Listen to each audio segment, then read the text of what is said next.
సంవత్సరంలో ప్రభు నిబంధనను జ్ఞాపకం చేసుకోవడము, తరతరాలు ప్రభు రాకడ వరకు గ్రంథము తెలియజేస్తున్నది.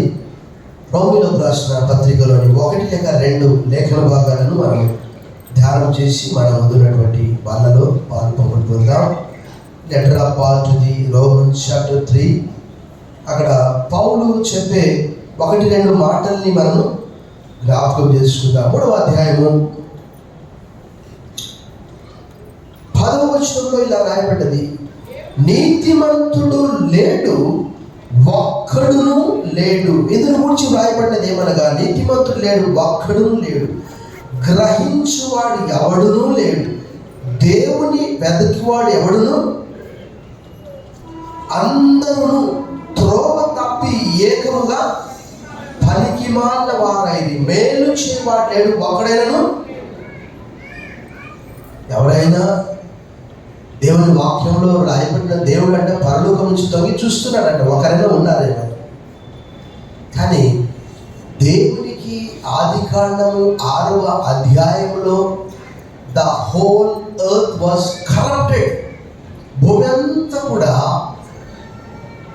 ఏమైపోయిందంటే పాడైపోయిందంట, బలాత్కారం చేత. అలాంటి సమయంలో 2 చిన్న వాక్యాలు నేను చదివి నేను ముగిస్తాను. చూడండి, అక్కడ 3:23, ఏ భేదమును లేదు, అందరూ పాపము చేసి దేవుడు అనుగ్రహించి మహిమను పొందలేకపోవచ్చున్నారు. అయితే చూడండి, మానవులందరూ నశిస్తూ ఉన్నారు. ఒక చిన్న మార్గము దేవుడు ఏర్పాటు చేశాడు, అదే యేసుక్రీస్తు మార్గం. 3:24, కాబట్టి నమ్మువారు ఆయన కృపచేతనే క్రీస్తు యేసునందలి విమోచనము ద్వారా ఉచితముగా నీతిమంతులని. ఎంత ఆశ్చర్యము! మొదటి భాగంలో ఒక్కడు లేడు అని అంటున్నాడు, కానీ 2వ భాగంలో అంటున్నాడు, ఏమంటున్నాడు అక్కడ జాగ్రత్తగా మనం, నమ్మువారు ఆయన కృపచేత ఉచితముగా.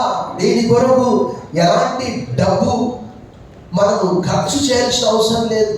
కానీ చాలా మందికి అదే నచ్చట్లేదు. ఏంటంటే పాపాలను క్షమించాలంటే ఏదైనా తీసుకోవాలి.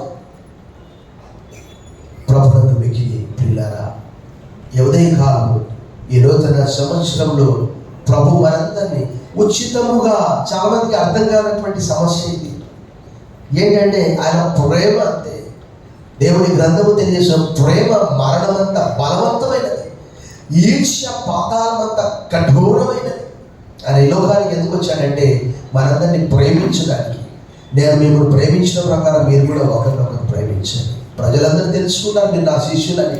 యోహాను సువార్త 13:34-35 వచ్చిన. ఇక్కడ కూడా నమ్మువారు ఉచితముగా నీతిమంతుల తర్వాత విమోచనము ద్వారా. ఇంకా చాలా చక్కగా 26వ వచనంలో రాయబడ్డది, క్రీస్తు యేసు రక్తమునందలి విశ్వాసము ద్వారా ఆయనను కరుణాధారముగా బయలుపరిచి. ఎంత గొప్ప విషయం కదా! The Bible says, Habakkuk 2:4 and Romans 1:16, righteous shall live by faith. నీతిమంతుడు విశ్వాస మూలముగా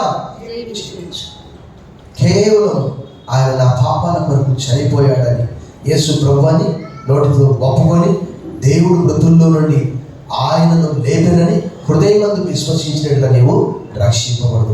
మనం పరీక్షించుకుందాం. మనం ఈరోజు నీతిమంతులుగా తీర్చబడ్డామని లేఖనం 3:24 మనం చూసాం, 3:26 మనం చూసాం.